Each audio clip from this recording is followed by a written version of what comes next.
c'est-à-dire comment se forment donc les plis qu'on avait qualifiés de plis isopaques. Alors, dans ce type de mécanisme également, c'est-à-dire le mécanisme par flexion, si on a plusieurs couches de même nature lithologique, la flexion, parfois, est suivie de phénomènes de glissement banc sur banc. C'est ce qu'on a déjà vu dans la séance passée. Donc, il va y avoir décollement de couches et le glissement des bancs sur banc. Alors, quand vous avez le glissement banc sur banc, comme vous avez ici,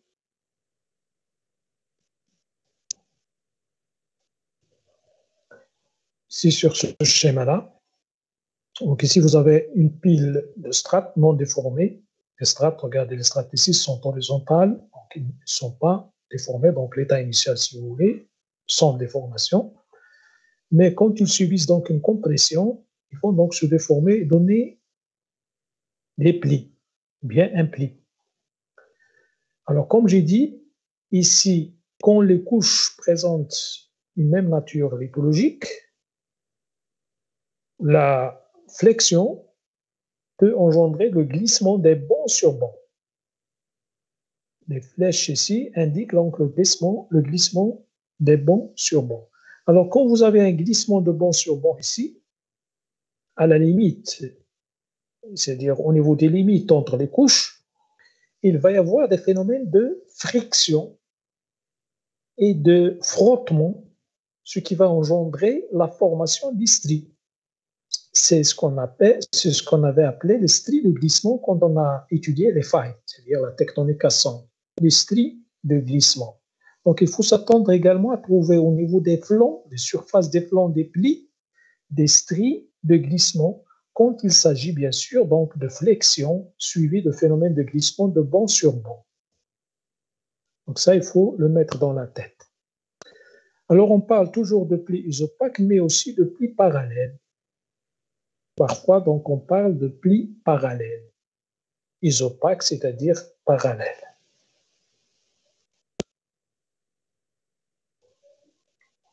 Le même schéma ici, qui montre donc un plissement par flexion.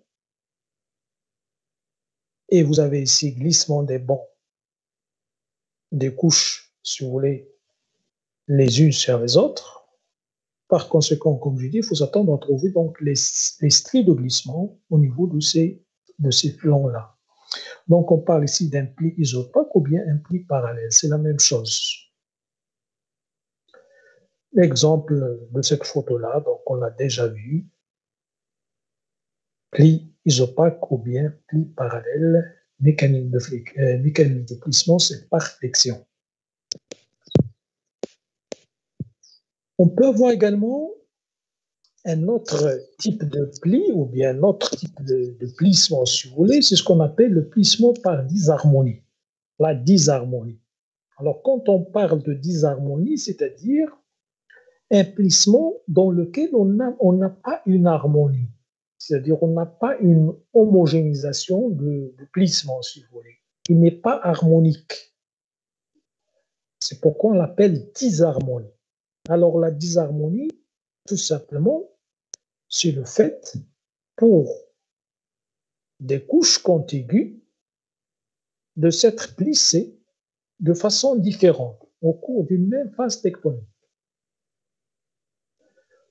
Quand on a la disharmonie, plissement par disharmonie, il faut s'attendre à trouver des couches contiguës, c'est-à-dire des couches coalescentes, des couches proches les unes des autres, mais plissées de façon différente. Autrement dit, un ensemble de couches, mais plissées de façon différente, avec même contrainte, même phase tectonique. C'est ce qu'on appelle la disharmonie. Exemple ici, vous avez ici des couches, vous avez une couche ici, ces couches-là, et une couche ici. Alors, la couche rose, si vous voulez, ou bien le banc rose, est plissé, mais ce n'est pas de la même façon au niveau de la couche, ou bien des couches grises ici. Regardez ici la longueur d'onde de pli, elle est grande. Ici, vous avez des plissements, des petits plissements, on peut parler de microplissements parfois, hein, dans cette couche-là. Alors, ces petits plissements, on peut les appeler également des plis parasitaires, si vous voulez, parfois parasitaires, mais ici, c'est le phénomène de dysharmonie. Phénomène de dysharmonie, c'est-à-dire plissement d'un paquet de couches comme ça, de différentes manières. Ici, vous avez, comme j'ai dit, un pli avec une grande longueur d'onde pour la couche rose, ici en bas et en haut ici. Pour les couches grises, vous avez des micro-plis, des plis avec de petites longueurs d'onde. C'est ce qu'on appelle la dysharmonie, phénomène de dysharmonie. Ici, on parle d'une dysharmonie élémentaire à l'échelle d'un pli. On peut également avoir une dysharmonie, si vous voulez, fondamentale entre un socle et une couverture. Un socle et une couverture. Ce que vous avez ici, vous avez le socle ici à la base et vous avez la couverture, les terrains qui forment la couverture du socle. Alors le socle, en général, c'est des terrains anciens. Quand vous entendez socle, il faut penser à des terrains anciens. Parfois on l'appelle socle, parfois on l'appelle substratum, par exemple. Et c'est généralement des terrains, comme je dis, anciens, des terrains d'âge précambrien, d'âge paléozoïque en général. Alors la couverture, c'est en général le mésozoïque, le cénozoïque, etc. C'est ce que vous avez ici. Entre les deux, bien sûr, les deux exemples de terrain, c'est-à-dire entre le socle et la couverture, généralement, il y a une discordance majeure.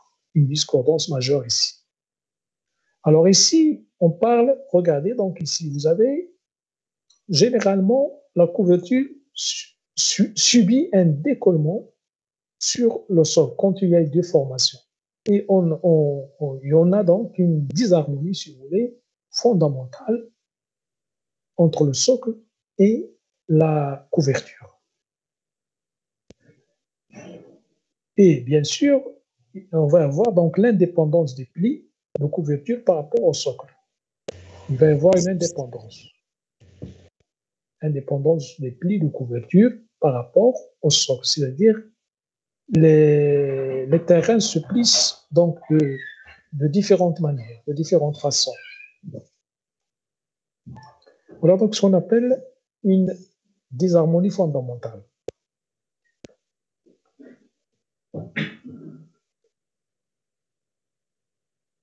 Alors, ce phénomène de plissement par dysharmonie peut être dû à de multiples facteurs, c'est-à-dire peut être engendré par plusieurs facteurs.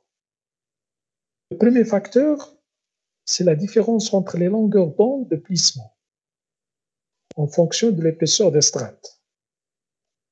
C'est-à-dire, parfois, les strates épaisses ne se déforment pas de la même manière que les strates peu épaisses. Donc ici, vous avez une différence entre les longueurs d'onde de plissement en fonction de l'épaisseur des strates. C'est l'exemple que je vous ai montré tout à l'heure. La couche rose de tout à l'heure présente un plissement avec une longueur d'onde importante, alors que la couche ou bien les couches grises présentent des longueurs d'onde de petites longueurs d'onde petites. Donc on parle ici d'une différence entre les longueurs d'onde de plissement en fonction de l'épaisseur des strates.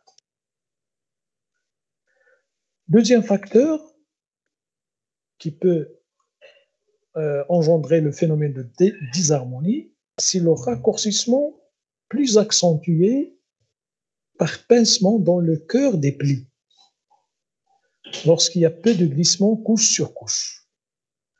Autrement dit, quand on a, si vous voulez, une déformation compressive, concentrée au niveau du cœur du pli, c'est-à-dire au niveau de la charnière du pli. Alors, il va y avoir un pincement. Et ce pincement-là peut engendrer, si vous voulez, le phénomène de dysharmonie au niveau du cœur du pli. Et ce cas, bien, ce facteur-là peut être déclenché quand on a un peu de glissement de couche sur couche. Et par conséquent, on va voir la concentration de la déformation au niveau du cœur des plis. Troisième facteur, on peut avoir donc le phénomène de disharmonie, bien un plissement par disharmonie, quand on a la désolidarisation entre deux niveaux de lithologie différents. Alors, quand on a deux niveaux de lithologie différentes, c'est comme ce que je vous ai montré tout à l'heure. Quand on a par exemple des calcaires, des niveaux de calcaire, des niveaux d'argile par exemple, ou bien de marne, il faut s'attendre toujours à trouver donc ce phénomène de disharmonie dû à la différence lithologique au niveau des plis. Un autre facteur, c'est quand on a le changement de mode de plissement en fonction de la compétence des roches. C'est presque la même chose que la différence de lithologie. Sauf ici, on parle de compétence, c'est-à-dire de la dureté des roches. C'est-à-dire les roches dures se déforment différemment des roches, si vous voulez, tendres ou bien des roches à tendance plastique, si vous voulez. C'est-à-dire calcaire et argile, par exemple, ne vont pas se déformer de la même façon. Voilà d'une manière générale, si vous voulez, quelques exemples de facteurs qui peuvent entraîner la disharmonie ou bien le plissement par disharmonie au niveau donc, des plis.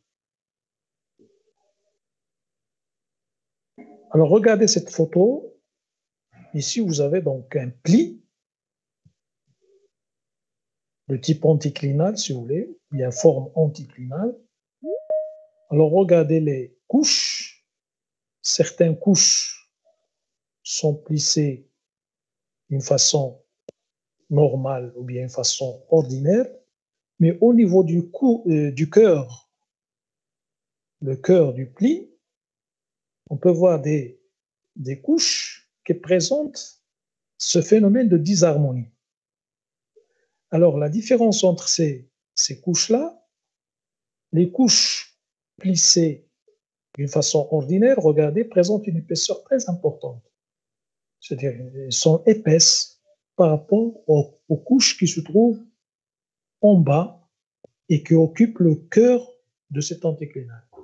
Il s'agit là de bancs de petite épaisseur. Vous voyez, ici des bancs calcaires avec épaisseur assez importante. Alors cela donc entraîne, donc, comme je dis, ce phénomène de disharmonie lors du plissement.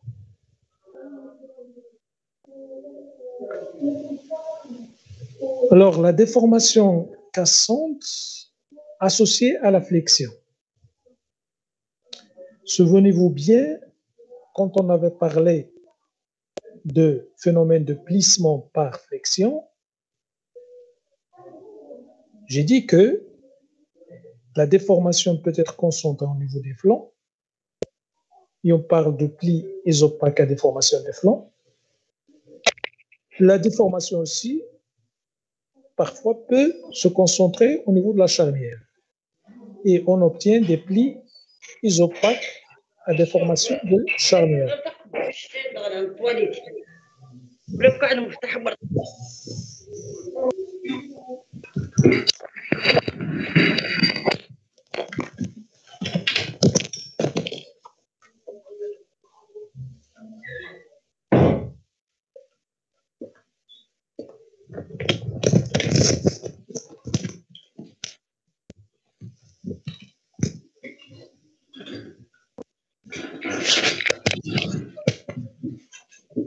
Alors, pardon, je m'excuse. Alors, la déformation cassante associée à la flexion. Alors, comme je vous ai expliqué l'autre fois, comme j'ai dit, on peut avoir, quand on a un mécanisme de plissement par flexion, on peut avoir donc une déformation concentrée au niveau de la charnière, ou bien une déformation concentrée au niveau des flancs. Alors, bien sûr, ces déformations-là vont être associées à des structures cassantes. Alors, lorsque le plissement dépasse une certaine limite, on a rupture manifestée par une déformation cassante. Alors, le premier cas qu'on va voir ici, c'est les plis à déformation de flanc. Ça, je l'ai également expliqué tout à l'heure. Donc, il va y avoir donc glissement de banc sur banc au niveau des flancs, ici, comme vous avez ici. Et par conséquent, il faut s'attendre à trouver donc les stries de glissement. Il peut y avoir également formation de fente de tension à ce niveau-là. C'est ce que vous avez ici, par exemple. Suite à des phénomènes de cisaillement, il va y avoir des cisaillements au niveau des flancs. Et donc, il va y avoir formation également de fente de tension parfois. Alors, pour les plis à déformation de charnière, les structures cassantes qui vont être associées aux plis à déformation de charnière. Alors, souvenez-vous bien, quand on a un pli, on a une zone qu'on appelle l'extrado, une zone qui s'appelle l'intrado. L'extrado, c'est l'extérieur, le dos extérieur, si vous voulez, du pli, et l'intrado, c'est le dos intérieur du pli. Alors, bien sûr, ça également, on l'a déjà expliqué l'autre fois. Dans l'extrado, au niveau de cette partie-là, il faut s'attendre à trouver, si vous voulez, un étirement, c'est-à-dire un régime distensif. Un étirement, régime distensif. Alors, puisque on va voir donc un étirement ici, il faut s'attendre à trouver toutes les structures, les microstructures cassantes qui accompagnent un étirement. C'est l'exemple ici de fente de tension, par exemple. Il faut s'attendre à trouver ici des fentes de tension ou des microfreins normales, par exemple, au niveau de l'extrado. Au niveau de l'intrado, donc ici vous avez un anticlinal, ici un synclinal. Pour l'anticlinal, vous avez un extrado et un intrado. Pour le synclinal également, la même chose, vous avez extrado et intrado. Voilà donc en ce qui concerne l'extrado. C'est ce que vous avez ici, par exemple, au niveau de ce pli-là. Pour l'intrado, l'intérieur, ou bien le dos intérieur, si vous voulez, du pli, ici, par exemple, ici, par exemple, pour le synclinal, ici, pour l'anticlinal. Là, comme on l'a également expliqué l'autre fois, dans cette zone-là, vous avez surtout un phénomène de raccourcissement. Raccourcissement, c'est-à-dire un régime compressif. Compressif. Donc, par conséquent, il faut s'attendre à trouver toutes les microstructures qui accompagnent un régime compressif ou bien qui accompagnent le raccourcissement, tels que les microfailles inverses, tels que la disharmonie également. Mais aussi, on peut avoir également les fentes de tension parfois, si les matériaux sont très compétents. Il faut s'attendre à trouver également des microstylolites, pourquoi pas, des microstylolites ou bien des stylolites, comme on a vu l'autre fois, etc. Donc, toutes les microstructures et les structures qui accompagnent les phénomènes de raccourcissement. Ici, sur ce schéma-là, vous avez un phénomène de disharmonie qui affecte, si vous voulez, les terrains qui se trouvent ici au centre ou bien au cœur de l'anticlinal. C'est un ensemble donc de microplis. Ces microplis-là, il faut s'attendre à les trouver en général au niveau donc de l'intrado. C'est ce que vous avez ici. Au niveau de l'intrado, ils peuvent être associés à des stylolites, ils peuvent être associés à des failles inverses, etc.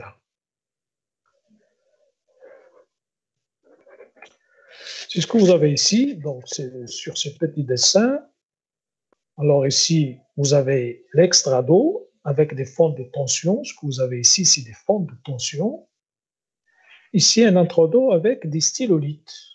Des stylolithes. Mais on peut avoir un extra d'eau également avec des failles normales. C'est ce que vous avez ici. Un trado avec des failles normales. Pardon, un extra d'eau avec des failles normales. Ce que vous avez ici, regardez des graben ici.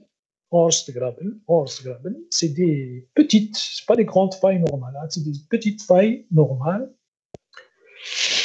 Et au niveau de l'intrado, on peut avoir des failles inverses et des micro-plissements, bien des phénomènes de désarmement. On peut avoir également des micro-stylolithes, bien des stylolithes.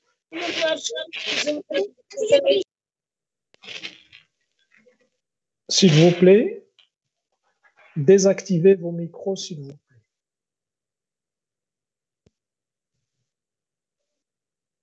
Je vous conseille de désactiver vos micros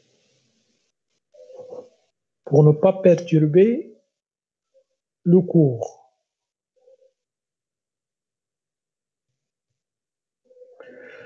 Alors bien, donc maintenant on a terminé avec ce mécanisme de plissement par flexion, bien ce qu'on peut appeler également par flambage, si vous voulez, phénomène de flambage.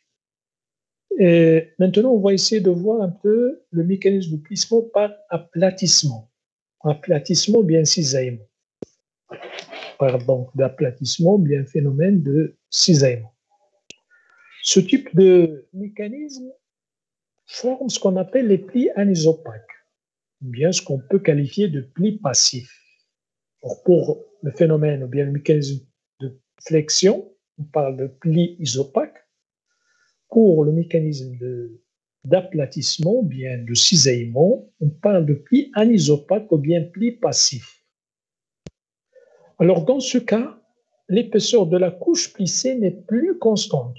C'est-à-dire, il faut s'attendre dans ce cas de plissement à une variation d'épaisseur des couches plissées. Ce que vous avez ici, vous avez l'état initial, par exemple, ici, de deux couches, couche verte, couche bleue, avec E1, épaisseur couche verte, E2, épaisseur de la couche bleue. C'est l'état initial, avant la déformation. Quand ces couches-là, ou bien ces terrains-là, subissent une déformation par plissement, ou bien un plissement par aplatissement, elle donne donc cette sorte de pli dans laquelle on peut voir les variations des épaisseurs des couches. Les couches plissées présentent donc des épaisseurs variables. L'épaisseur n'est pas la même tout au long de la couche. Alors, c'est l'état final ici qui donne donc ce qu'on appelle les plis anisopaques. Après, donc, une compression, bien sûr. Après, phénomène de compression. C'est ce qu'on appelle les plis isopaques ou bien plis par aplatissement. Ou bien on peut les qualifier également de plis passifs. Alors, généralement, bien sûr, ce type de plissement, on le trouve en général dans la croûte, si vous voulez, moyenne ou la croûte inférieure, c'est-à-dire dans les grandes profondeurs du globe terrestre. C'est-à-dire à l'opposé des plis par flexion, généralement, cette sorte de pli, ce mécanisme de plissement, ou bien cette sorte de pli, on les trouve surtout dans les niveaux supérieurs de la croûte terrestre. Ça, on va le voir quand on va voir les niveaux structurants. Voilà, donc, essayer de caractériser chaque niveau par le type de déformation qui se déroule dans chaque niveau. Alors, sur cette photo, vous avez des plis, des plissements qu'on peut voir ici clairement avec des couches qui présentent des épaisseurs variables. Généralement, l'épaisseur maximale, on la trouve au niveau de la charnière et l'épaisseur maximale minimale au niveau des flancs. Alors, c'est ce qu'on appelle ici un plissement par aplatissement. Et le nom de plis formé, c'est des plis anisopaques.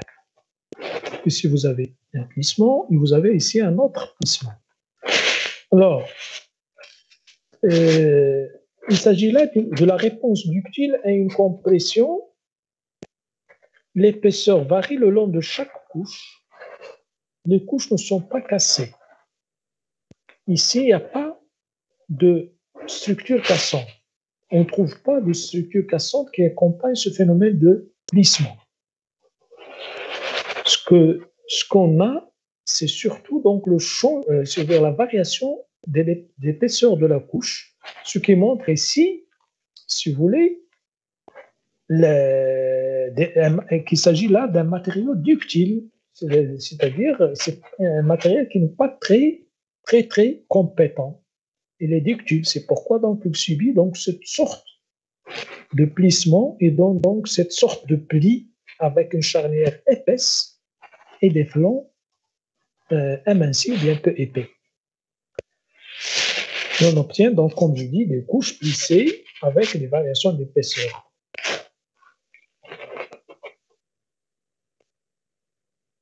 Il s'agit donc de plissement par aplatissement ou bien pli anisopaque, comme ça on a déjà expliqué. Voilà ce qu'on peut dire à propos donc des plis anisopaques ou bien plis par aplatissement. Maintenant, on va essayer de voir quelques exemples de plis, ce qu'on appelle les plis concentriques ou bien plis semblables. Alors, la géométrie des plis en général est très dépendante du comportement des flancs. C'est-à-dire comment se comportent les flancs. Le comportement des flancs peut influencer en général la géométrie des plis. Alors, comment on peut définir un pli concentrique et un pli semblable? Un pli concentrique est tout simplement un pli isopaque. Isopaque, c'est-à-dire l'épaisseur des couches est la même, avant et après la déformation. Donc, l'épaisseur des flancs reste constante. Pli constant, pli isopaque, dont l'épaisseur des flancs reste constante. Alors, cette géométrie impose un rayon de courbure croissant vers l'extérieur du pli. Rayon de courbure croissant vers l'extérieur du pli.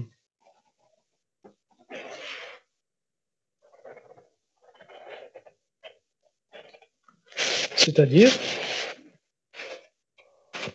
vous avez des couches plissées, alors le rayon de courbure des couches plissées augmente vers l'extérieur. Le petit rayon, on va voir à l'intérieur, au niveau du cœur du pli, mais le grand rayon de courbure, on va le voir à l'extérieur du pli. C'est ce qu'on appelle, donc c'est une caractéristique, si vous voulez, de pli concentrique ou bien pli isopaque, concentrique. Le pli, voilà donc en ce qui concerne le pli, un pli concentrique. Alors, un pli semblable, c'est tout simplement un pli anisopaque cette fois-ci, qui présente des flancs qui s'amincissent alors que les charnières s'épaississent. C'est ce qu'on a vu sur la photo tout à l'heure. Généralement, au niveau des plis anisopaques, il faut s'attendre à trouver des charnières épaisses et des flancs minces.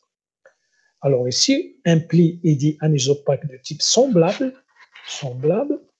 si les flancs s'amincissent et les charnières s'épaississent. L'épaisseur, alors ici l'épaisseur de couche n'est pas constante, l'épaisseur réelle des couches n'est pas constante, mais l'épaisseur de couche reste constante quand on la mesure parallèlement à la surface axiale du pli. Vous prenez la surface axiale du pli et on mesure de part et d'autre de cette surface-là, mais d'une façon parallèle à la surface, on va trouver une épaisseur constante. Mais l'épaisseur réelle des couches, elle n'est jamais constante. Je vais vous donner des exemples tout à l'heure. Alors ici, qu'est-ce qu'on a? Regardez ce fragment ici, c'est un morceau de pli, il n'est pas complet, mais Le pli, en principe, est fait comme ça. Comme ça. Mais ce qu'on peut remarquer ici, c'est que l'épaisseur des couches est constante. Donc là, on peut parler d'un pli isopaque. Et c'est un pli, il s'agit d'un pli isopaque et concentrique. Concentrique, pourquoi? Parce que si vous prenez le rayon de courbure ici, ce rayon de courbure, il est variable. Il augmente du centre vers l'extérieur du pli. Tandis que l'épaisseur des couches, elle est toujours constante. Alors, c'est ce qu'on appelle un pli concentrique. Alors, un pli concentrique, comme je vous ai expliqué, c'est un pli isopaque, avec un rayon de courbure variable du cœur vers l'extérieur du pli. Deuxième exemple ici. Regardez sur cette photo. Alors ici, vous avez un pli comme ça. Alors, si on suit une couche, par exemple, on va constater que l'épaisseur de la couche varie. Et l'épaisseur maximale, on la trouve ici, au niveau de la charnière. Alors que l'épaisseur minimale, on la trouve ici, au niveau des flancs. Alors, ce type de pli, c'est ce qu'on appelle un pli semblable. C'est-à-dire, c'est un pli anisopaque avec une épaisseur maximale des couches au niveau de charnière et une épaisseur minimale au niveau des flancs. C'est-à-dire l'épaisseur réelle des couches, des strates, est variable. Mais on peut avoir une épaisseur, si vous voulez, c'est pas l'épaisseur réelle, mais quand on mesure, si vous voulez, les distances entre les limites de strates, de part et d'autre de la surface, via le plan axial du pli, on va trouver les mêmes distances. Donc on peut dire que l'épaisseur, elle est constante si on la mesure parallèlement à la surface axiale et de part et d'autre de la surface axiale. C'est ce qu'on appelle donc un pli semblable. Un pli semblable. Je vais vous donner les caractéristiques détaillées, bien les principales propriétés, si vous voulez, de ces plis-là. Alors, pour le pli concentrique, les principales propriétés de ce pli-là, bien de ce type de pli,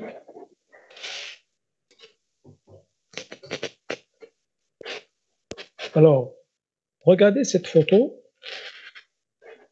Donc, on a pris ici l'exemple d'une seule couche, mais vous pouvez imaginer plusieurs couches, hein, avec une épaisseur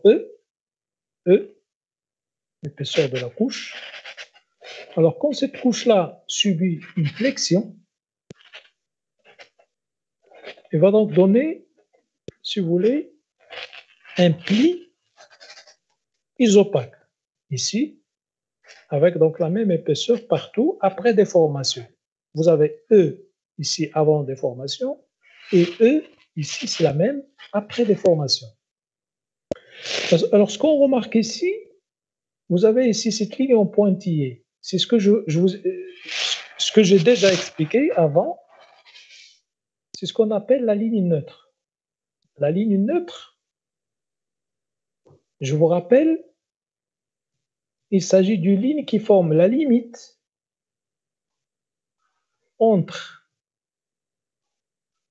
la déformation au niveau de l'extrado et la déformation au niveau de l'intrado. C'est-à-dire entre la déformation distensive, si vous voulez, eh bien, l'étirement au niveau de l'extrado et le raccourcissement et la déformation compressive au niveau de l'intrado. C'est indiqué ici.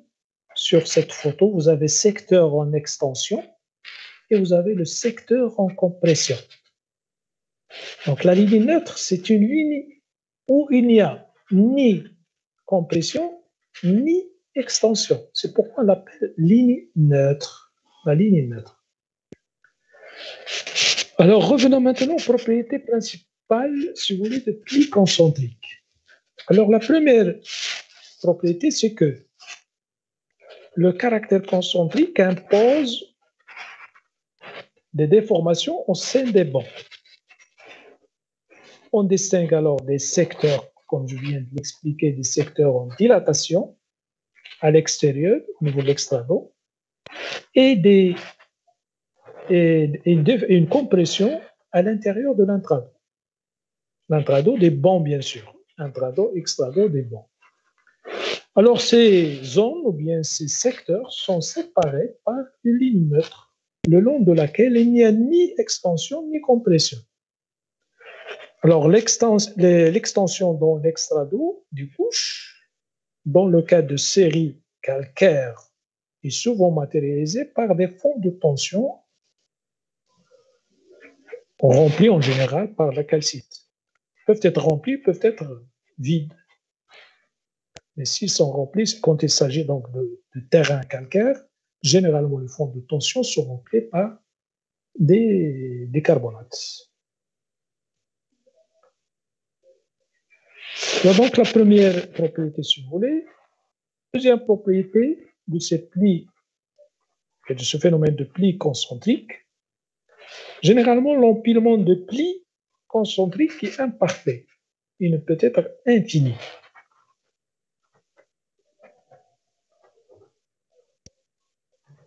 Qu'est-ce que ça veut dire ça? Ça veut dire que quand on prend les couches plissées, bien les couches qui forment le pli concentrique, et quand on les empile, on les met, si vous voulez, les unes sur les autres, ils ne vont pas donner un empilement parfait, c'est-à-dire parallèle, si vous voulez. Ils donnent un empilement imparfait. C'est ce que vous avez sur cette figure-là. Ici, regardez, l'empilement ici, il n'est pas ajusté, il n'est pas parfait, il est imparfait. D'accord? Il est toujours fini. C'est-à-dire, c'est pas infini. C'est-à-dire, on ne peut pas empiler jusqu'à l'infini. Non. Il est fini, un empilement fini, il s'arrête. On peut l'arrêter quand on ne peut pas empiler. Donc ici, il s'agit d'un empilement imparfait et fini. Il faut également, comme ça je l'ai expliqué tout à l'heure, il faut s'attendre à trouver des glissements des bancs sur banc au niveau des flancs surtout, pour former ce type de pli concentrique. Troisième propriété, c'est ce que je viens de dire, donc les couches glissent les unes sur les autres pour accommoder la déformation. Pour qu'il y ait une accommodation de la déformation, il faut absolument avoir des glissements des bancs sur banc. Et parfois même, vous pouvez avoir des microstructures de tectonique cassante sur les flancs. Alors, il en résulte des défauts d'empilement, c'est ce que je viens d'expliquer. Donc, on obtient un empilement imparfait. Et on peut avoir également des phénomènes de désharmonie parfois. Phénomène de désharmonie par plissement de second ordre. Donc, le phénomène de désharmonie, on peut le qualifier de plissement de second ordre. Ou bien aussi, on peut avoir l'apparition de failles. Failles, c'est-à-dire des fractures ou bien des fissures, accommodant les déformations parasites imposées par le plissement. C'est-à-dire, tous ces phénomènes-là, c'est des phénomènes qui permettent, si vous voulez, de garder l'épaisseur constante des couches. Ces phénomènes qui, si vous voulez, qui engendrent l'accommodation de la déformation, c'est tout simplement pour garder l'épaisseur des couches constantes. Voilà donc, d'une manière générale, si vous voulez, les propriétés principales d'un plissement, bien de pli concentrique. Voyons maintenant Alors, bien sûr, donc, on trouve ces plis dans le domaine superficiel en général, ça je l'ai déjà expliqué, c'est-à-dire domaine superficiel de la croûte. Et je vais vous donner les détails sur ces domaines, c'est ce qu'on appelle les domaines structuraux, quand on va voir les domaines structurés, c'est-à-dire au cours de la dernière séance. Quelques illustrations, donc ce qui illustre ce que je viens d'expliquer. Donc vous avez ici un pli concentrique et on peut voir donc l'extrado avec des fissures ici, des fentes de tension, et on peut voir aussi la ligne neutre ici. La même chose ici, c'est une forme antiforme, ici c'est une forme symforme. La même chose, vous avez l'extrado ici, l'intrado et la ligne neutre. Alors, sur ces deux exemples d'antiforme et de symforme, les fentes sont ouvertes dans l'extrado du pli. Ces fentes-là indiquent que la matière est étirée dans la partie externe des couches plissées.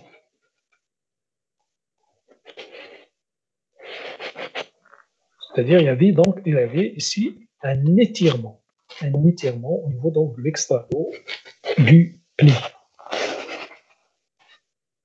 Maintenant, passons à voir un peu les propriétés principales des plis semblables. Plis semblables.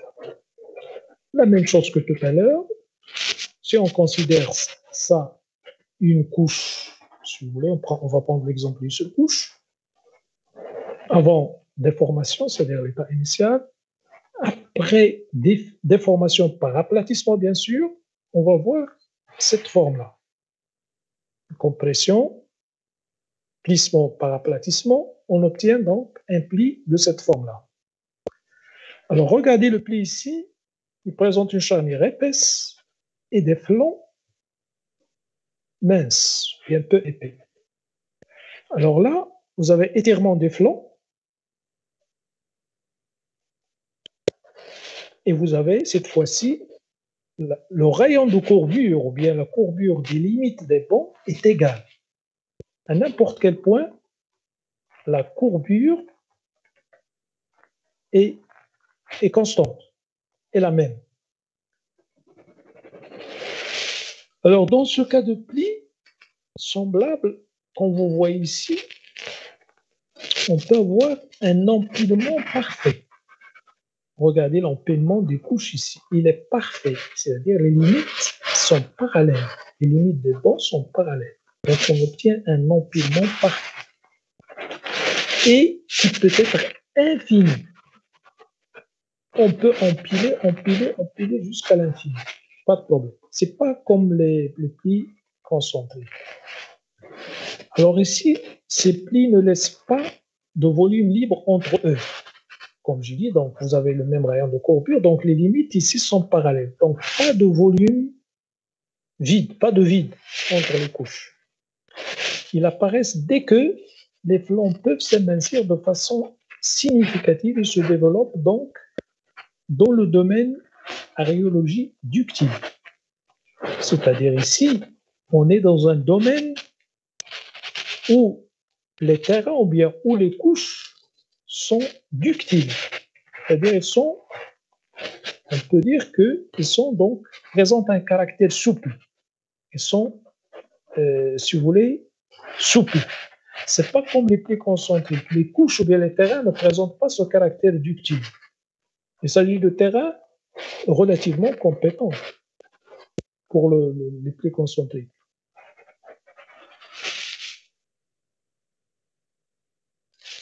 Alors, dans ce cas de pli, comme j'ai dit, il s'agit donc de plis qu'on peut empiler d'une façon parfaite et d'une façon, si vous voulez, infinie, jusqu'à l'infini.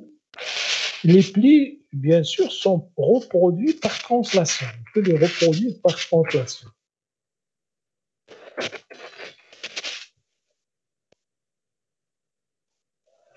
Alors là, il s'agit donc d'une géométrie de plis qui se répète indéfiniment. indéfiniment par une simple translation. Alors, ce type de pli semblable, on le trouve de façon systématique dans les déformations sous des conditions de pression et température plus sévères qu'en surface. C'est-à-dire, ce type de plissement ne peut se former qu'en grande profondeur. Là, on a la pression et la température élevées. Elle caractérise notamment donc les zones de cisaillement du domaine ductile profond. À l'opposé des plis concentriques, comme je vous ai expliqué tout à l'heure, qui peuvent se former dans des conditions de pression-température très faibles, si vous voulez, et dans des niveaux supérieurs de la croûte terrestre. Ces plis semblables se forment quant à eux, dans du domaine ductile profond.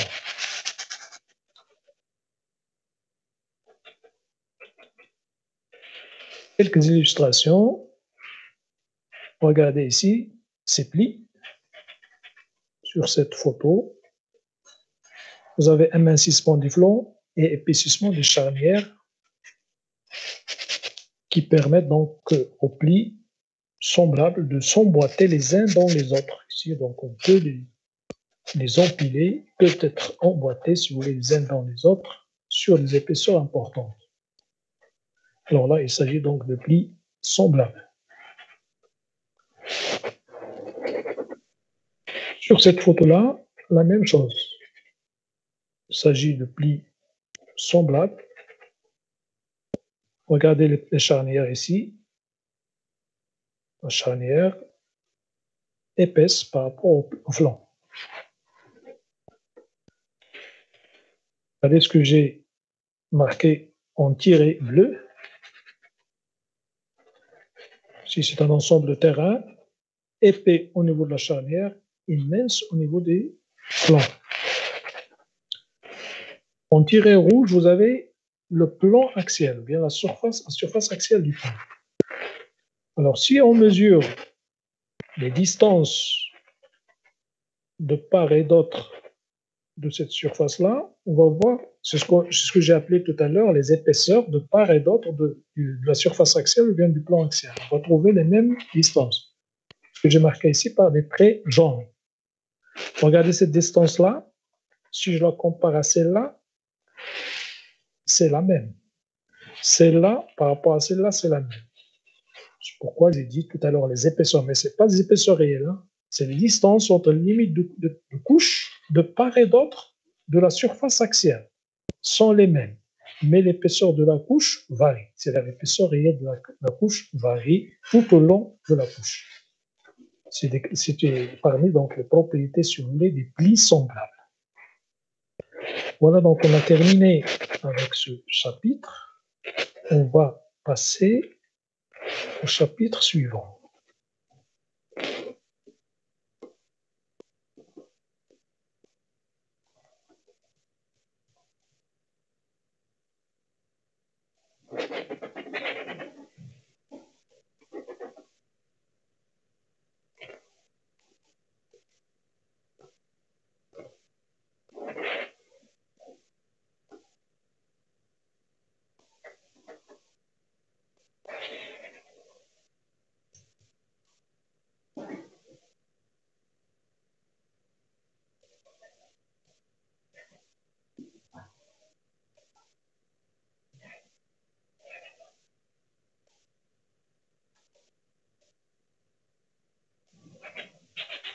Alors, le chapitre suivant.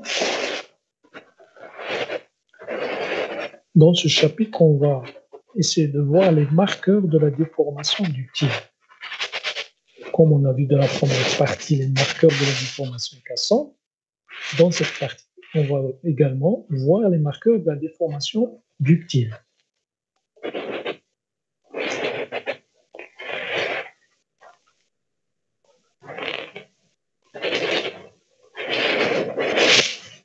Alors, les marqueurs, si vous voulez, de la déformation ductile, c'est surtout la schistosité et l'élimination. Alors, la schistosité et la lignation, bien l'élimination, sont des structures dites pénétratives. Elles sont réparties dans la masse de la roche avec un faible espacement.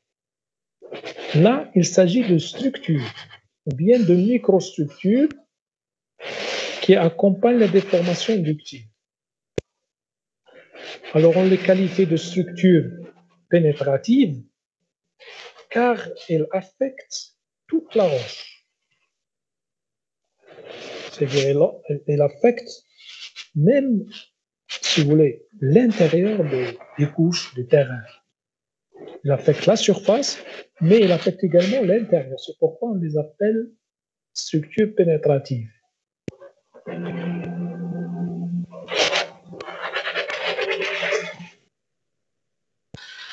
Alors, la schistosité est une structure planaire, c'est-à-dire elle se présente sous forme de plan qui affecte la roche.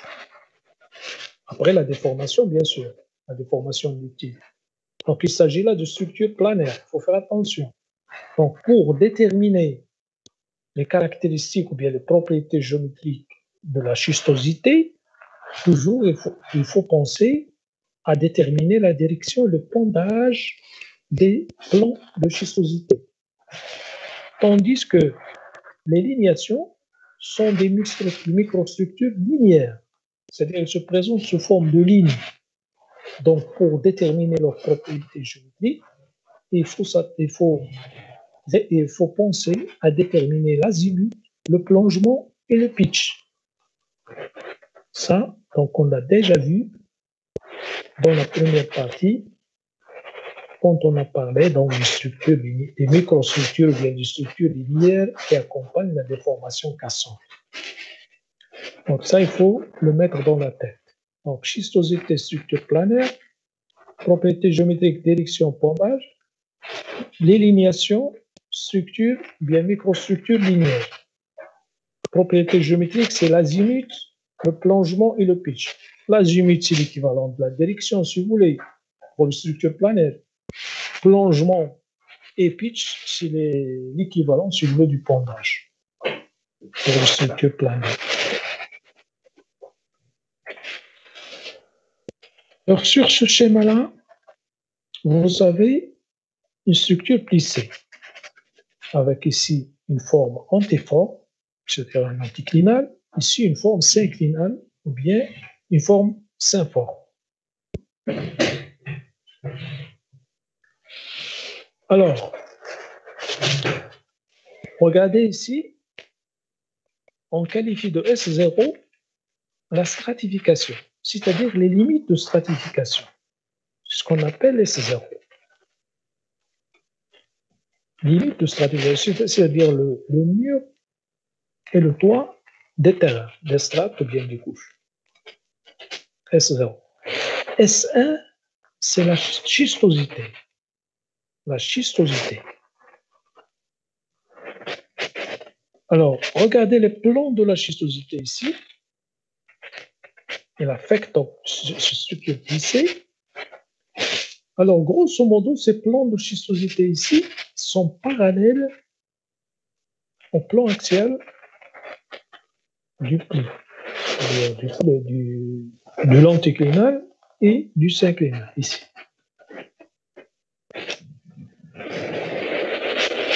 Alors, ces plans de schistosité,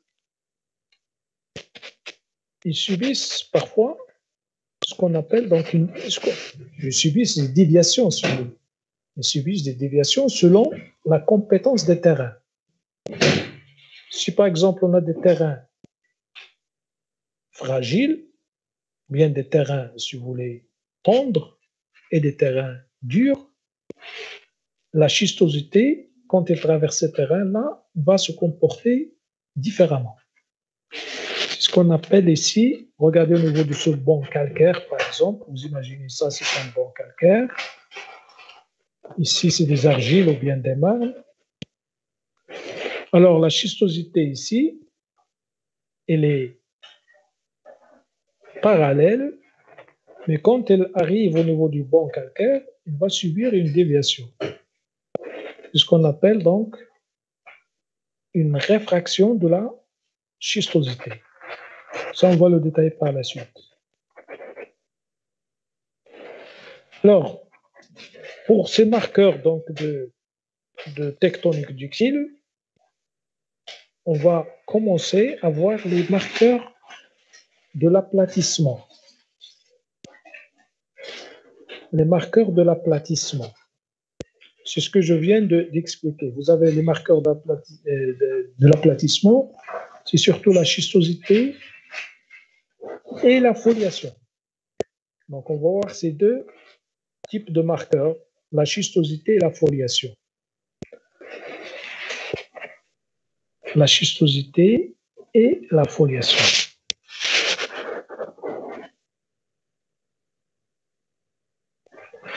Alors, je reviens un peu sur cette notion de S0 et S1. Alors, il faut retenir ça.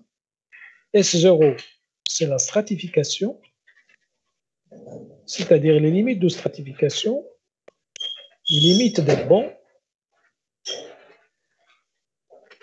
car généralement, quand il s'agit donc de roches sédimentaires, la disposition des couches se fait en strates parallèles, limitées par des limites de stratification. S1, c'est la schistosité.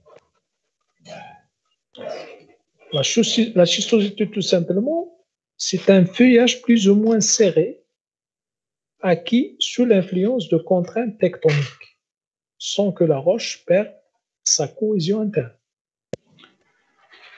Donc, c'est des plans, c'est des feuillets, c'est un feuillage, c'est des plans, c'est des feuillets, hein, très serrés, et formés suite à des contraintes, suite à une déformation tectonique. Bien sûr, les plans de schistosité sont toujours perpendiculaires à la contrainte maximale, c'est-à-dire sigma 1.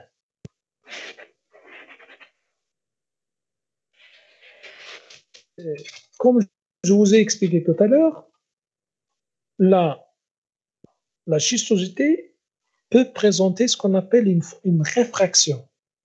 Une réfraction en fonction de la compétence des roches. C'est-à-dire les feuillets, parfois, ils sont déviés, ils ne sont pas parallèles, et ils sont parallèles dans certaines couches ou dans certains terrains, mais quand ils rencontrent des terrains avec une compétence différente, ils peuvent subir une déviation. C'est ce qu'on appelle la réfraction de la schistosité. C'est ce que vous avez ici, matérialisé par cette ligne rouge. On a la déviation ici, c'est ce qu'on appelle la réfraction. C'est marqué ici, réfraction de la schistosité.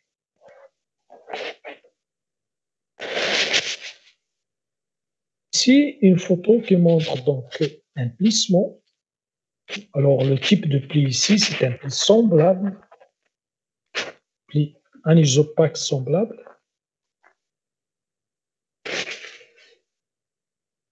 Alors ici, on a reproduit le pli, on a redessiné le pli ici. Alors, le plan axial, c'est cette ligne bleue. Vous imaginez ici le pli, il présente presque un axe. Il n'est pas vertical, mais plus ou moins vertical à l'axe du pli. L'axe du pli, on le trouve comme ça. Si on veut dessiner l'axe du pli, on va le dessiner comme ça. C'est presque vertical. Alors ici, le pli, ce n'est pas un pli ordinaire. Il est un peu, si vous voulez, basculé. Donc, il s'agit d'un pli ici à axe relativement vertical. Alors, le plan axial, c'est ce plan-là, dessiné en bleu. Ici, les couches, regardez les couches. Les couches, vous avez la première couche, la deuxième, la troisième ici. C'est ce que vous avez sur la photo. La première couche là, deuxième, troisième. Alors, ce si on fait attention, donc on va remarquer que ce pli est affecté par cette sorte de feuillage plus ou moins serré, c'est-à-dire la schistosité. Alors, vous avez donc ici, pardon, vous avez S1, c'est la stratification, elle est là, les limites de stratification, S1 ici, là, là, là. Alors, tous ces plans-là que vous voyez ici sont des plans de schistosité. C'est marqué ici, schistosité. Schistosité. D'accord? Alors, regardez ces plans de schistosité par rapport au plan axial ou bien par rapport à la surface axiale du pli. Regardez ici, ils sont plus ou moins parallèles. Alors, on va parler de ce type de pli dans lequel on a les plans de schistosité parallèles au plan axial, bien la surface axiale du pli. Alors maintenant, on va essayer de voir un petit peu les types de schistosité qu'on peut avoir. Alors, le premier type, c'est ce qu'on appelle la schistosité de fracture. Alors, c'est le seul type, si vous voulez, le seul type de schistosité qui n'est pas pénétratif. Tout à l'heure, on a dit qu'il s'agit de structures, c'est-à-dire la schistosité et les lignations sont des structures pénétratives. Alors ici, la schistosité de fracture, il n'est pas pénétratif, c'est-à-dire il n'affecte pas la masse, si vous voulez, de la roche, ou bien il n'affecte pas les couches en entier. Alors on l'appelle schistosité de fracture ou bien schistosité espacée. Espacée, c'est-à-dire il se présente sous forme de plans espacés les uns des autres. Tout à l'heure, quand on a défini la schistosité, on a dit que il s'agit d'un feuillage serré dans la roche. Mais ici, en particulier, cette schistosité de fracture, elle n'est pas très serrée, elle est espacée. Elle est matérialisée par des plans de schistosité, ou bien on peut les appeler les plans de schistosité. Certains auteurs les appellent par exemple les plans de clivage. Plans de clivage ou bien de schistosité. Ils sont séparés en général de quelques millimètres au plus. C'est-à-dire les plans de schistosité, comme je dis, espacés, ils ne sont pas très espacés, hein. Ils sont espacés de quelques millimètres.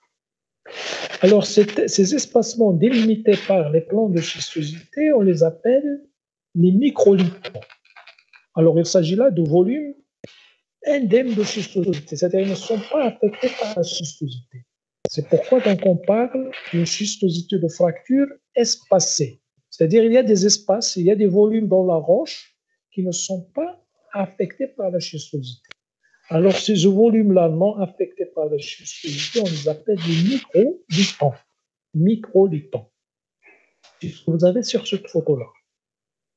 Regardez les lignes roses, S0. S0. Les lignes vertes, ici, c'est les plans de la schistosité, c'est S1. Alors ici, vous avez la schistosité, ici la schistosité. Entre ces deux plans-là, il y a un volume de roche qui n'est pas affecté par la schistosité. C'est ce qu'on appelle le microlithon. Microlithon. Regardez l'échelle ici, il est indiqué par le crayon. Donc les bancs ici présentent une épaisseur de quelques centimètres. Et les microlithons également présentent une échelle de quelques centimètres. Et si vous voulez, l'espacement entre les plans de schistosité, c'est quelques millimètres à quelques centimètres.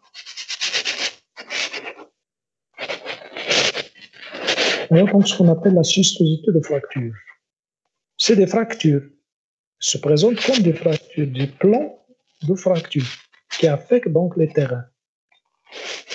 Et il s'agit de plans qui ne sont pas très, très serrés, ils sont séparés de quelques millimètres ou bien quelques centimètres.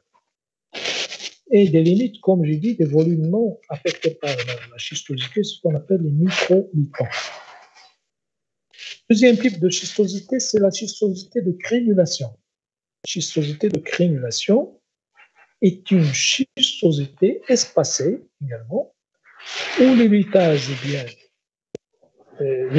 du microlitton est déformé en microplis. Microplis rapprochés les uns aux autres et parallèles entre eux. Et souvent, ces microplis présentent une charnière aiguë. C'est pourquoi on parle donc de crénulation ou bien de crénule. Donc ici, il s'agit là d'une schistosité espacée, mais le litage du microlithon est généralement déformé, c'est-à-dire au niveau du microlithon, il y avait une déformation qui donne des microplis rapprochés les uns aux autres et parallèles entre eux. Ce qu'on appelle donc la schistosité de crénulation. Ces charnières de ces microplis-là, elle est aiguë, elles sont aiguës et forment ce qu'on appelle des crénules. C'est ce que vous avez sur cette photo également ici. Regardez ici, vous avez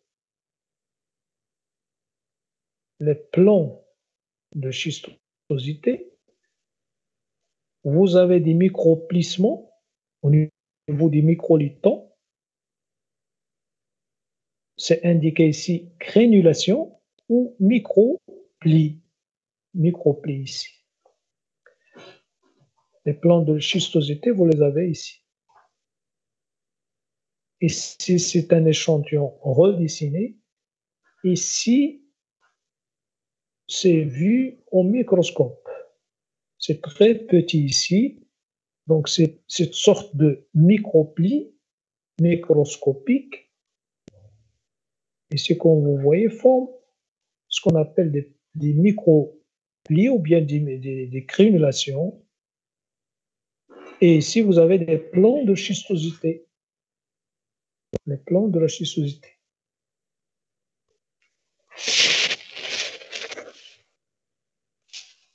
Un autre exemple de schistosité, c'est la schistosité de flux. Alors, à partir d'ici, à partir de cet exemple-là, on va parler toujours donc de schistosité continue et pénétrative. La schistosité de flux. Il s'agit donc de schistosité continue et pénétrative, c'est-à-dire qu'elle affecte toute la masse rocheuse, elle affecte tout le terrain. Alors, ce type de schistosité est marqué par l'orientation préférentielle parallèlement au plan de la schistosité.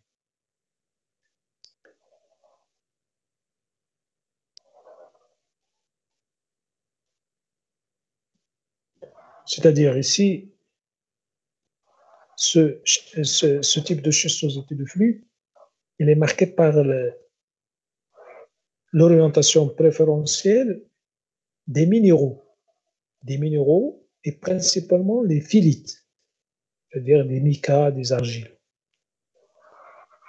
en tout point de la roche.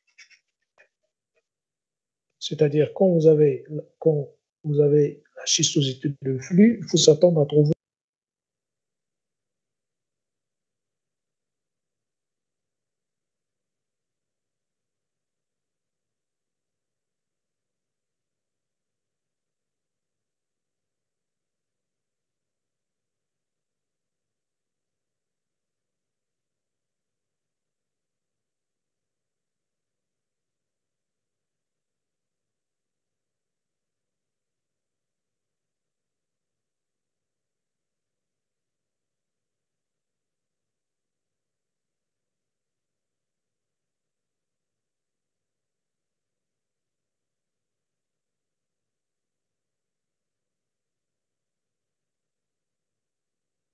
Monsieur, votre micro est désactivé.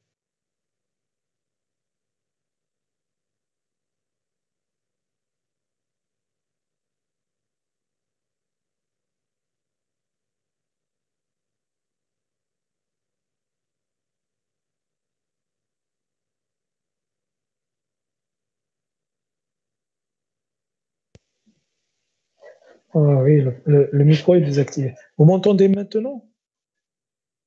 Oui, monsieur. Oui, monsieur. Oui, monsieur. Oui, monsieur. D'accord.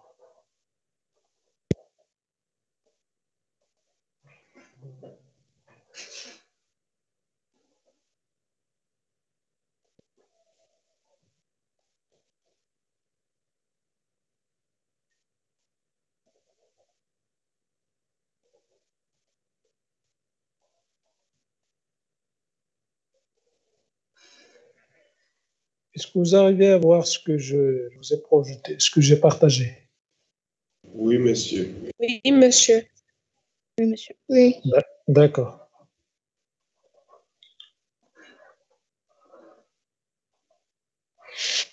Alors,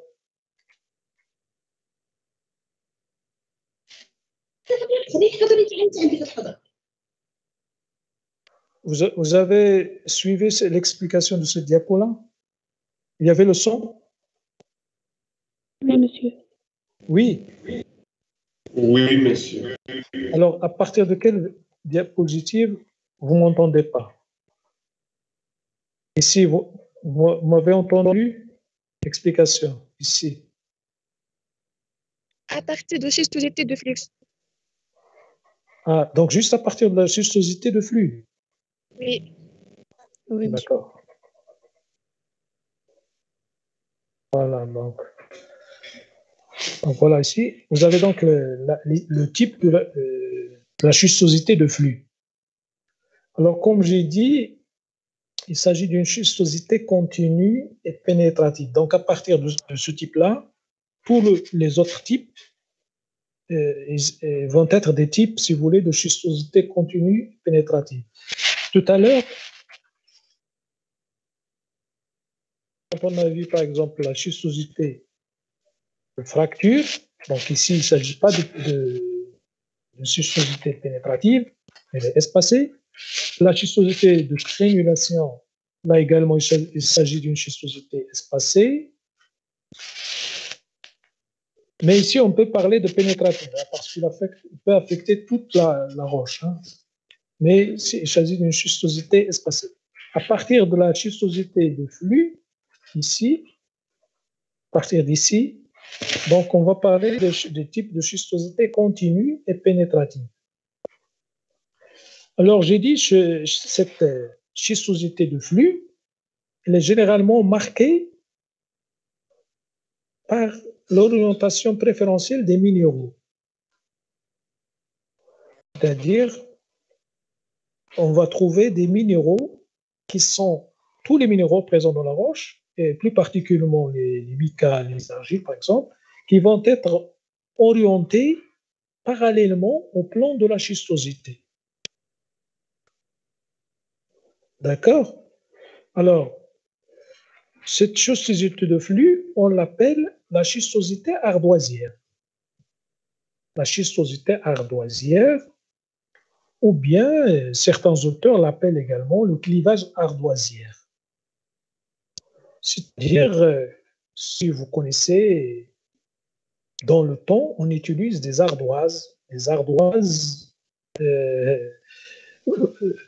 c'est-à-dire fabriquées à partir de c'est des matériaux qui ressemblent à des schistes. Des schistes, c'est ce qu'on appelle des schistes ardoisiers, c'est-à-dire elles présentent une schistosité ardoisière. Alors, dans ce cas de schistosité de flux, les microlithons sont de petite taille, puisque donc il s'agit là d'une déformation, bien d'une schistosité continue pénétrative. Donc, presque même les microlithons sont déformés. C'est pourquoi donc on trouve dans cette schistosité de flux des microlithons de très petite taille. Parfois même la stratification, c'est-à-dire S0, disparaît. On ne voit pas S0. Ce qu'on voit, c'est uniquement S1, c'est-à-dire la schistosité de flux, les plans de schistosité de flux avec des minéraux orientés parallèlement au plan de la schistosité. Donc, qu'est-ce que ça veut dire ça? Ça veut dire que ici, quand on a la schistosité de Fli, ça veut dire que ici, les conditions de déformation sont très sévères. C'est-à-dire la pression et la température sont très, très élevées par rapport aux autres types de schistosité. Donc ici, comme je viens de l'expliquer, parfois même les microlithons disparaissent, la stratification également disparaît. Cela veut dire que, donc ici, il y a une déformation importante des roches. Et bien sûr, quand on parle de la schistosité, c'est déjà les conditions de pression et de température de métamorphisme. Métamorphisme, c'est-à-dire pression et température élevée. Alors, sur cette photo, vous avez un exemple de schistosité de flux. Regardez ces plans. Ce feuillage, c'est un feuillage de schistosité de flux. Si on ne voit pas les minéraux, mais comme vous voyez ici, il s'agit d'une schistosité ardoisière. Un autre type de schistosité, c'est ce qu'on appelle la foliation. La foliation, c'est une schistosité continue, pénétrative continue. Alors, quand on a la foliation, donc il faut penser à des roches déformées dans un contexte en haut degré de métamorphisme. Donc, les conditions de pression et de température sont très élevées. On est dans le contexte métamorphique, mais avec des conditions de pression et de température élevées. Alors, dans ce cas, les feuilles de schistosité sont caractérisées par la recristallisation des minéraux néoformés, suivant le plan de foliation. C'est ce qu'on appelle la schistosité cristallophilienne. Il faut s'attendre donc à trouver des minéraux orientés dans la même direction.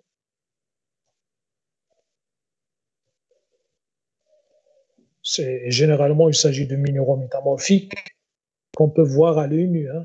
C'est-à-dire, c'est pourquoi on les appelle des minéraux, si vous voulez, cristallophiliens. Et la roche présente un aspect rubané.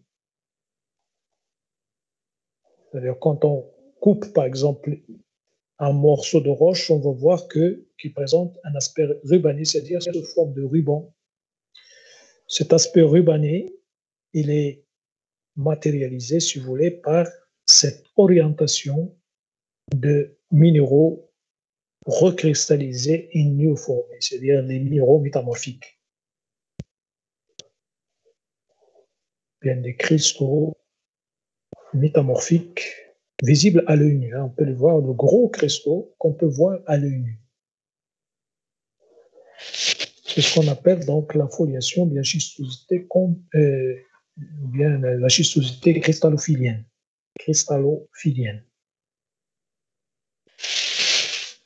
Alors, sur ce schéma-là, vous avez les deux derniers exemples, bien les deux derniers types de schistosité, c'est-à-dire la schistosité de flux, la schistosité cristallophilienne ou bien la foliation.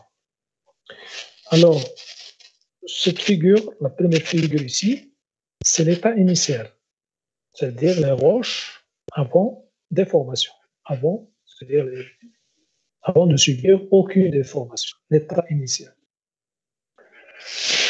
Alors, ici, vous avez des indications, bien du repère, qui vont nous donner, si vous voulez, une idée sur la déformation, une idée sur les axes de la déformation. Ces cercles-là, Vous avez donc ici un cercle.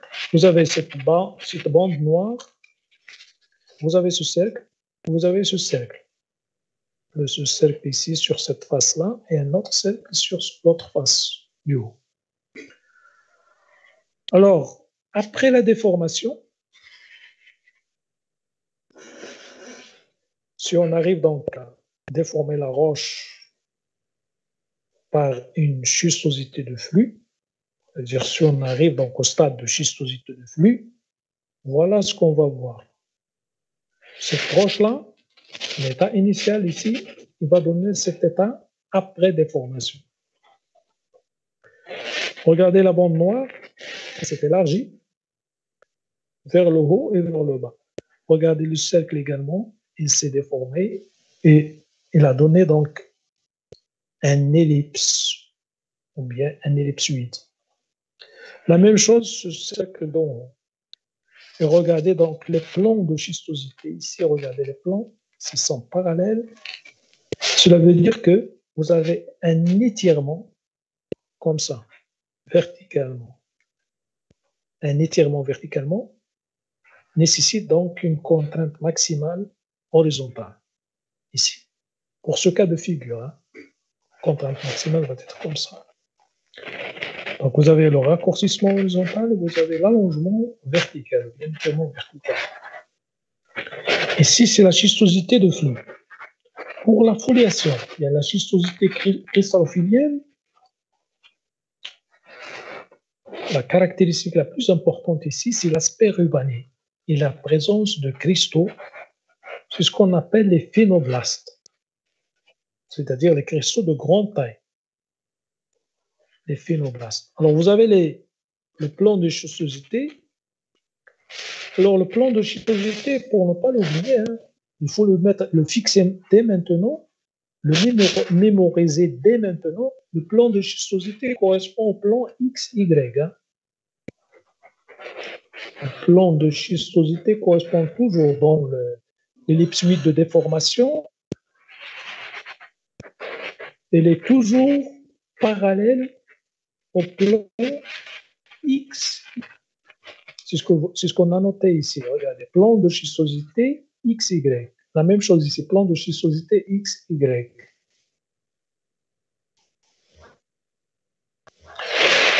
Quand il s'agit de fonds, comme je viens de l'expliquer, donc il faut s'attendre à trouver donc des phénoblastes, c'est-à-dire des cristaux métamorphiques, des minéraux métamorphiques qu'on peut voir comme le mu, parce que c'est au plan de schistosité. Et ce qui donne donc un aspect rubané à la roche. Voilà donc ce type, si vous voulez, de schistosité qu'on appelle foliation, ou bien, je répète encore, schistosité cristallophilienne. Alors, la taille des minéraux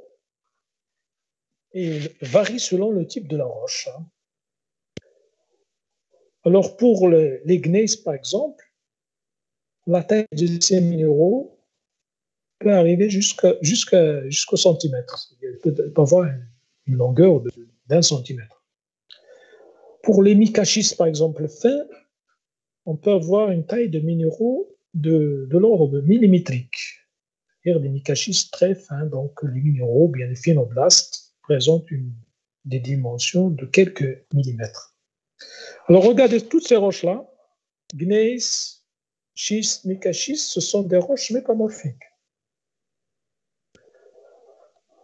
Des roches métamorphiques, je pense déjà, vous les avez déjà vues, peut-être en S1 ou bien S2.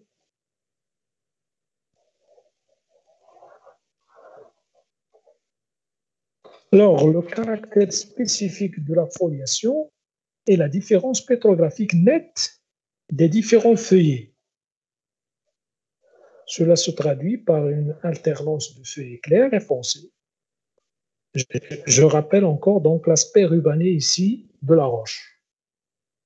Cet aspect rubané, comme je l'ai expliqué tout à l'heure, elle est due à la différence pétrographique des minéraux. On peut avoir donc différents types de minéraux Et par conséquent, on peut avoir une alternance de feuillet clair, feuillet foncé.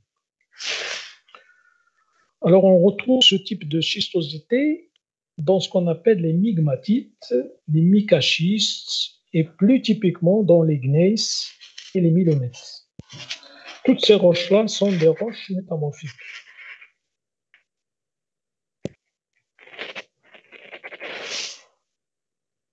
Voilà donc d'une manière assez simple, si vous voulez, ou bien assez simplifiée, les différents types de schistosité,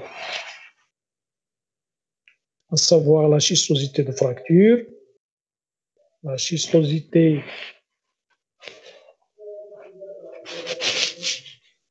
de crénulation, la schistosité de flux et la foliation. Alors, si vous voulez, les conditions de pression et température, ou bien les conditions de métamorphisme, si vous voulez, qui engendrent ces différents types de schistosité, augmentent, si vous voulez, depuis la schistosité de fracture jusqu'à la foliation. La foliation, si vous voulez, c'est l'exemple de schistosité, ce qu'on appelle la schistosité cristallophilienne, donc c'est l'exemple de la schistosité qui se forme, si vous voulez, dans des conditions de pression-température très élevées. Conditions de pression-température métamorphique, bien sûr, du métamorphisme. Bien, donc après cela, on va essayer de voir un petit peu la relation entre S0 et S1, c'est-à-dire la relation entre la stratification S0 et les plans de schistosité S1. D'une manière générale, la schistosité se développe dans des séries fortement plissées, et parallèlement au plan axiaux de ces plis, en général. En général, la schistosité se développe dans les séries qui sont très très fortement plissées, et plus particulièrement quand on a un plissement par aplatissement. Et parallèlement, en général, les plans de schistosité sont parallèles au plan axiaux des plis. Ils se présentent en éventail légèrement divergent vers l'extérieur de la courbure sur les plis. Alors, quand cette schistosité, ces plans de schistosité sont parallèles au plan axial, on parle de schistosité de plan axial. Quand vous avez des plans de schistosité parallèles au plan axial du pli, on appelle ces schistosité de plan axial. Et on qualifie le pli de pli synschisteux. Pli synschisteux, c'est-à-dire c'est un pli développé ou bien formé en même temps que la schistosité. Et on obtient donc des plans de schistosité parallèles au plan axial ou bien la surface axiale du pli. On parle alors de plan synschisteux.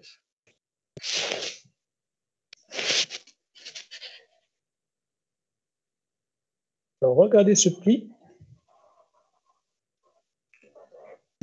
sur cette photo. Donc là, il s'agit d'un pli semblable, c'est-à-dire un pli anisopaque semblable. Alors, vous faites attention, quand on vous demande de donner le type de pli, un pli, pour un pli, on peut lui attribuer plusieurs nominations. Ça dépend des caractéristiques qu'on utilise. Ou bien ça dépend donc des éléments, si vous voulez, c'est-à-dire les éléments qu'on utilise pour donner le type de pli. Par exemple, ici, si j'utilise, par exemple, l'orientation du plan axial du pli, ou bien, pardon, c'est pas l'orientation, le pendage du plan axial du pli, par exemple, Alors, le plan axial ici, du pli, il est comme ça. C'est-à-dire, j'ai un plan axial, ou bien une surface axiale, plus ou moins horizontale. C'est-à-dire, alpha, le pendage, le plan axial, est proche de 0. Alors, dans ce cas, je peux parler d'un pli couché, puisque le plan axial est horizontal, je peux parler d'un pli couché qui présente donc un plan inverse et un plan normal. Voilà si vous voulez, une appellation selon le pendage du plan axial. Et si j'utilise maintenant le mécanisme de plissement, je peux parler d'un pli anisopaque. Si je fais appel, si vous voulez, à l'épaisseur des couches, et c'est ça, l'épaisseur des couches, je peux parler de plis semblables. Alors ici, j'ai un pli donc couché et anisopaque et semblable. Regardez donc, je peux attribuer 3 noms à ce pli-là. Pli couché, pli anisopaque, pli semblable. Et d'autres. Je vais vous expliquer ça. C'est-à-dire une autre application, une autre appellation. Alors regardez ici les plans de. Ici vous avez le plan axial en rouge. Vous avez les plans de schistosité. Regardez ces plans de schistosité. Hein. On peut voir donc les plans de schistosité. C'est-à-dire, ici vous avez S1, c'est-à-dire la stratification, et les plans de schistosité en jaune, c'est ici vous avez S0. S0, c'est la stratification, et S1, c'est la schistosité, les plans, les droites en jaune. Si les droites, les lignes en jaune, c'est la schistosité. Alors, d'une manière générale, la schistosité se développe, comme j'ai dit, dans des séries fortement plissées. Quand cette schistosité est plus ou moins parallèle au plan axial, ou bien à la surface axiale du pli, on parle donc d'un pli synschisteux, ou bien d'une schistosité de plan axial. Schistosité de plan axial, ou bien pli synschisteux. Alors ici, vous avez un exemple de pli synschisteux. Alors, il s'agit là d'une autre appellation, d'une autre nomination du pli. Donc, tout à l'heure, j'ai dit, ce pli-là, on peut l'appeler pli couché, pli anisopaque, semblable et synschisteux maintenant. Alors, si on utilise, si vous voulez, le critère de schistosité, ici, on peut parler donc d'un pli synschisteux. Alors, dans un pli synschisteux, le plan axial est parallèle à la schistosité. L'axe du pli est parallèle à l'alignation d'intersection L0, 1. Alors, on va définir, si vous voulez, cette lignation d'intersection. Comme son nom l'indique, l'alignation d'intersection, c'est une lignation, c'est une ligne qui forme l'intersection entre la stratification et la schistosité. C'est-à-dire entre les limites de stratification et les plans de schistosité. Je vais revenir sur ça après, en détail, sur cette lignation d'intersection. Alors, je répète encore, dans un pli synschisteux, le plan axial est parallèle à la schistosité, ou bien les plans de schistosité sont parallèles au plan axial du pli. L'axe du pli, cette fois-ci, est parallèle à l'alignation d'un L0, L01. Donc, l'alignation d'intersection, comme je dis, je vais la détailler après, mais il faut retenir que l'alignation d'intersection, c'est tout simplement la ligne qui forme l'intersection entre la stratification S0 et la schistosité S1. C'est pourquoi on la note L majuscule et 0/1 en indice. On va voir ça en détail par la suite.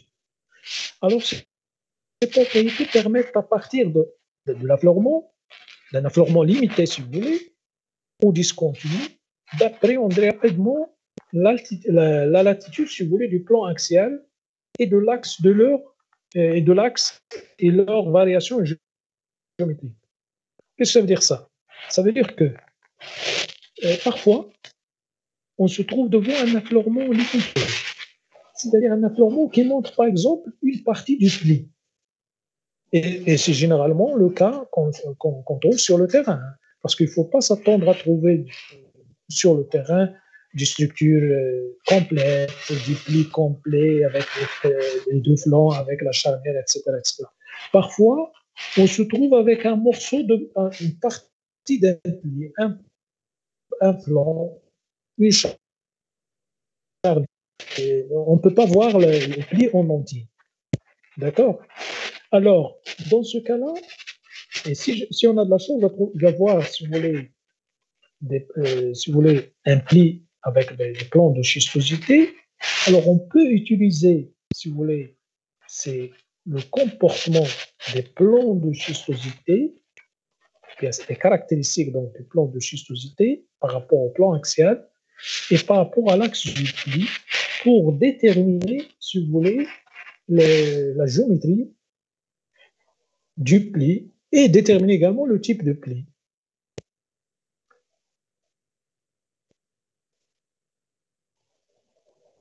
C'est-à-dire on peut faire sortir si vous voulez, le pondage, du plan axial, le pondage de l'axe du pli, et par conséquent connaître leur géométrie, c'est-à-dire leur variation géométrique dans l'espace, et par conséquent déduire donc le type de pli qu'on a. Ça, on va également le détailler par la suite. C'est-à-dire le comportement de la schistosité vis-à-vis, par exemple, des flancs, au niveau des flancs, par rapport à l'axe du pli.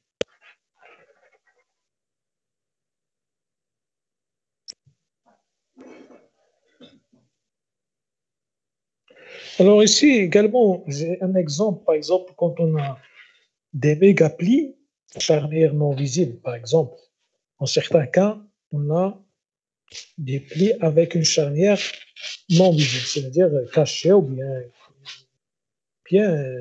érodée ou bien. Donc on ne peut pas la voir, par exemple. Dans le cas, par exemple, des plis déversés synchisteux, sans charnière, la relation S0-S1 nous permet de savoir si on se situe sur le flanc normal ou bien sur le flanc inverse, quand il s'agit de plis déversés. Les plis déversés, comme on a déjà vu, c'est un pli qui présente un flanc normal et un flanc inverse. Alors, en utilisant la relation S0, c'est-à-dire la stratification S1 schistosité, on peut donc savoir si on est sur le flanc normal ou bien sur le flanc inverse. Et par conséquent, on peut donc déduire la polarité des couches, c'est-à-dire on peut déduire la S0. Donc voilà donc une relation qui permet, si vous voulez, de connaître, si vous voulez, la polarité des couches au niveau d'un pli déversé. C'est-à-dire un pli déversé avec une charnière invisible. On a que des morceaux, parfois des morceaux des flancs qui affleurent, alors que la charnière est cachée ou bien érodée. Alors dans ce cas-là, il faut faire appel à la relation entre S0 et S1 au niveau des flancs pour permettre qui va vous permettre, si vous voulez, de définir le flanc normal et le flanc inverse.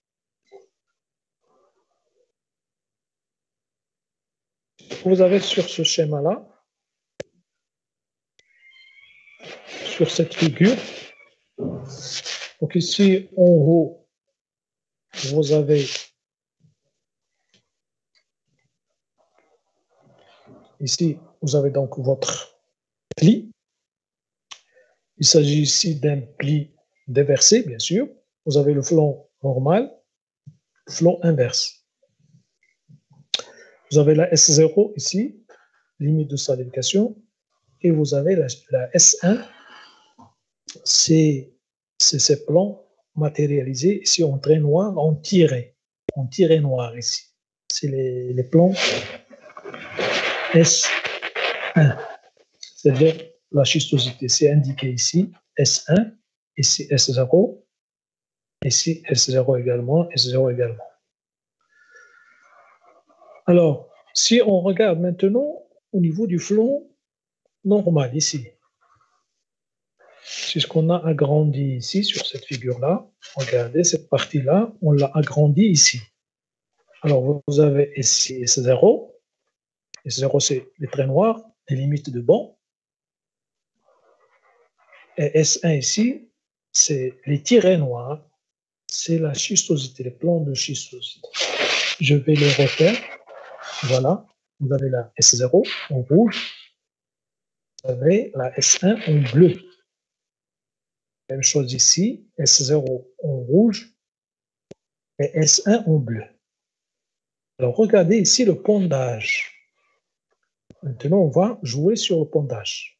Regardez le pondage de S0, la ligne rouge. Regardez le pondage de S1, la ligne bleue. Qu'est-ce qu'on peut remarquer? On peut remarquer que le pondage de S0 ici est faible et inférieur au pondage de S1. C'est-à-dire la S1 est plus pointée que S0. Alors, quand vous avez ça, comme ça, il faut penser à un flanc normal. Toujours sur les flancs normaux, des plis déversés, je précise encore, des plis déversés, le pondage de la schistosité est très important, bien il est supérieur, tout simplement, il est supérieur au pondage de la stratification. Les limites de stratification, les limites des bancs, c'est ce qu'on a ici. Flanc normal. Regardons maintenant le flanc inverse. Flanc inverse, donc S0 ici en rouge, même chose, et S1 en bleu. Regardez ici le pondage de S0, ligne rouge, par rapport au pondage de S1, ligne bleue. La ligne bleue présente un pondage faible, bien un pondage inférieur à celui de la ligne rouge. Donc, quand vous avez ce cas de figure, c'est-à-dire le pondage de la schistosité inférieur au pondage de la stratification, c'est-à-dire le pondage de S1 inférieur au pondage de S0, automatiquement, vous pensez à un flanc inverse.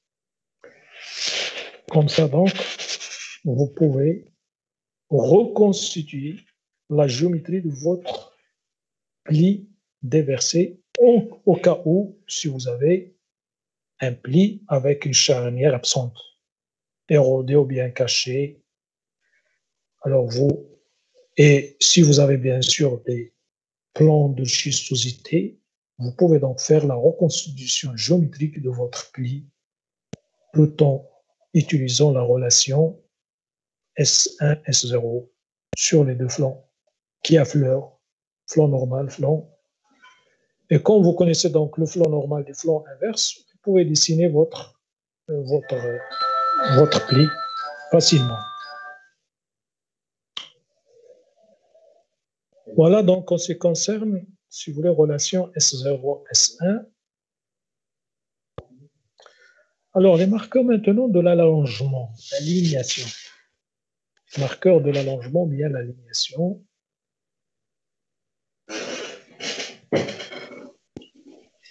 Alors, je pense que c'est l'heure.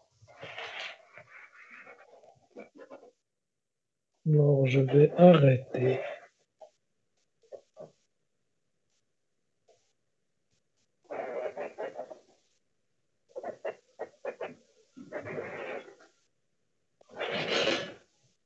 Voilà, donc j'ai arrêté l'enregistrement maintenant. Donc, on va s'arrêter ici et nous continuerons donc la semaine prochaine, c'est-à-dire lundi prochain.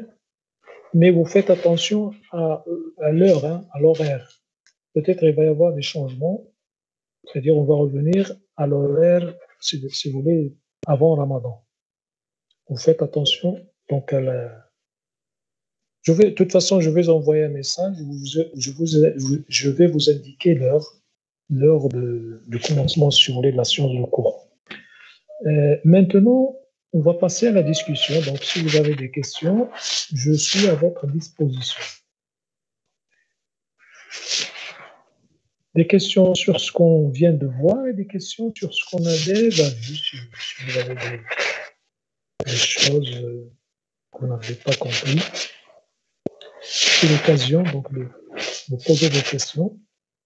Et je vous encourage à poser des questions, n'importe quelle question. Il ne faut pas hésiter. Je suis là pour vous aider, pour vous répondre.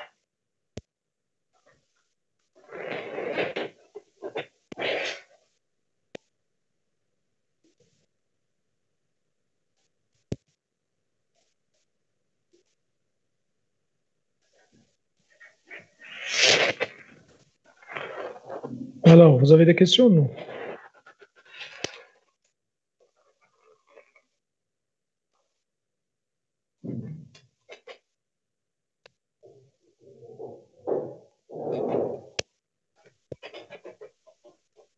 Pardon, monsieur?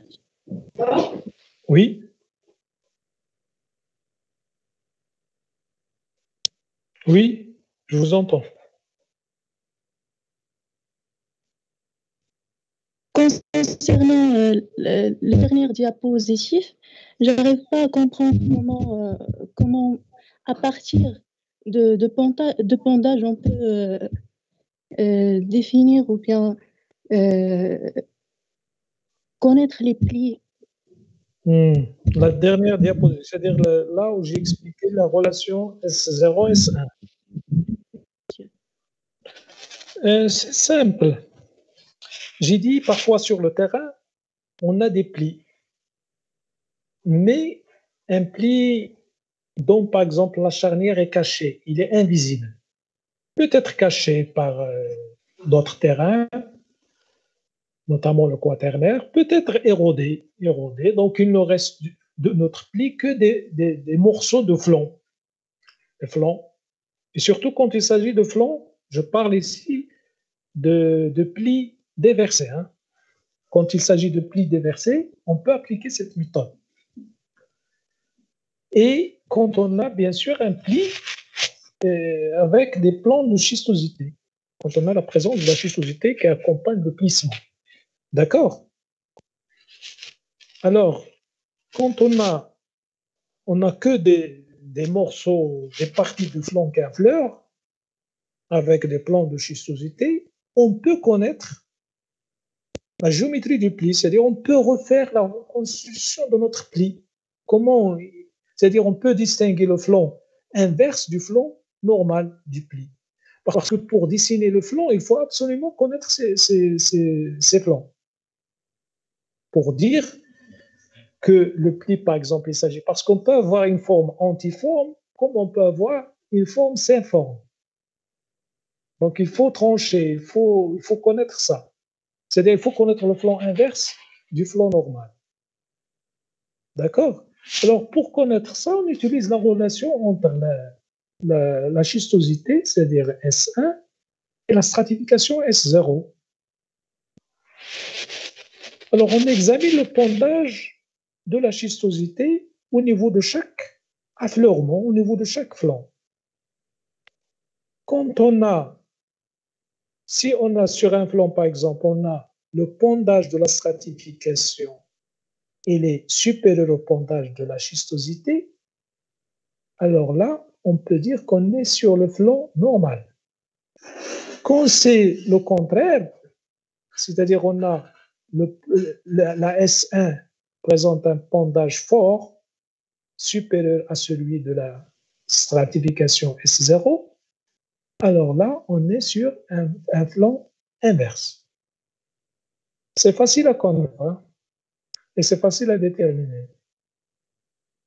Quand le pendage des couches, c'est-à-dire S0, est supérieur au pendage de la schistosité, vous êtes sur le flanc normal.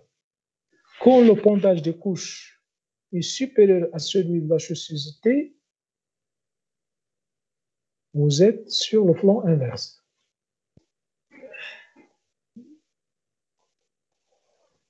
Est-ce que vous arrivez à voir encore ce que je partage, non?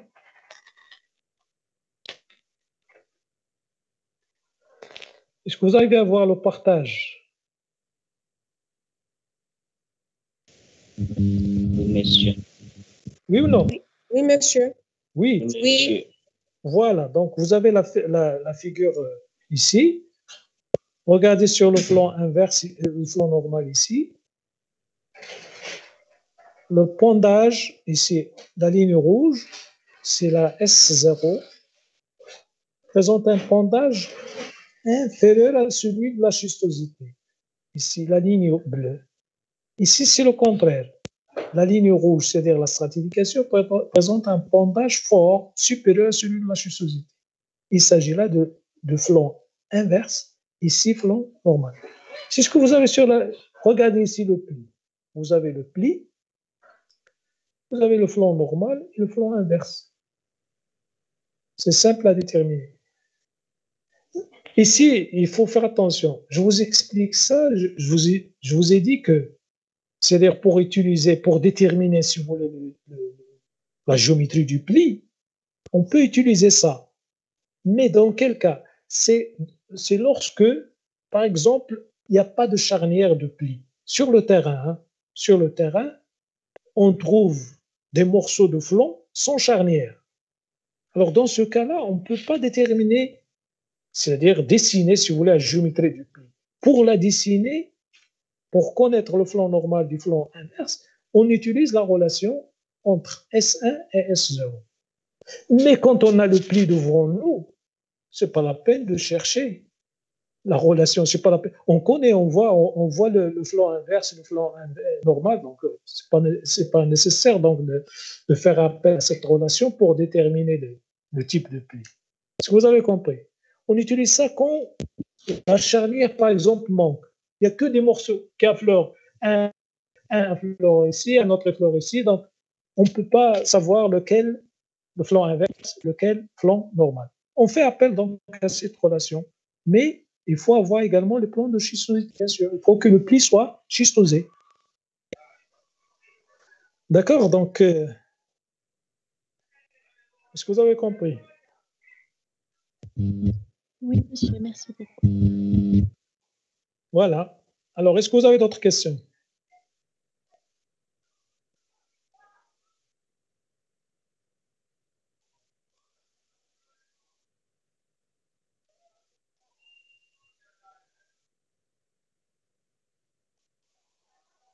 Est-ce que vous avez d'autres questions? Bien, on arrête.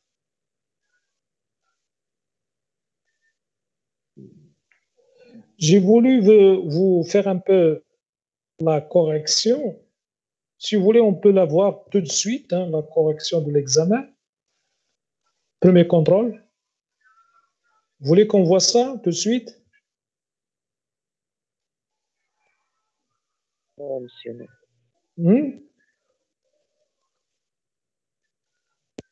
Est-ce que vous voulez Oui, monsieur. qu'on essaie de voir un peu la correction pour ne pas commettre les mêmes fautes dans le prochain contrôle, hein?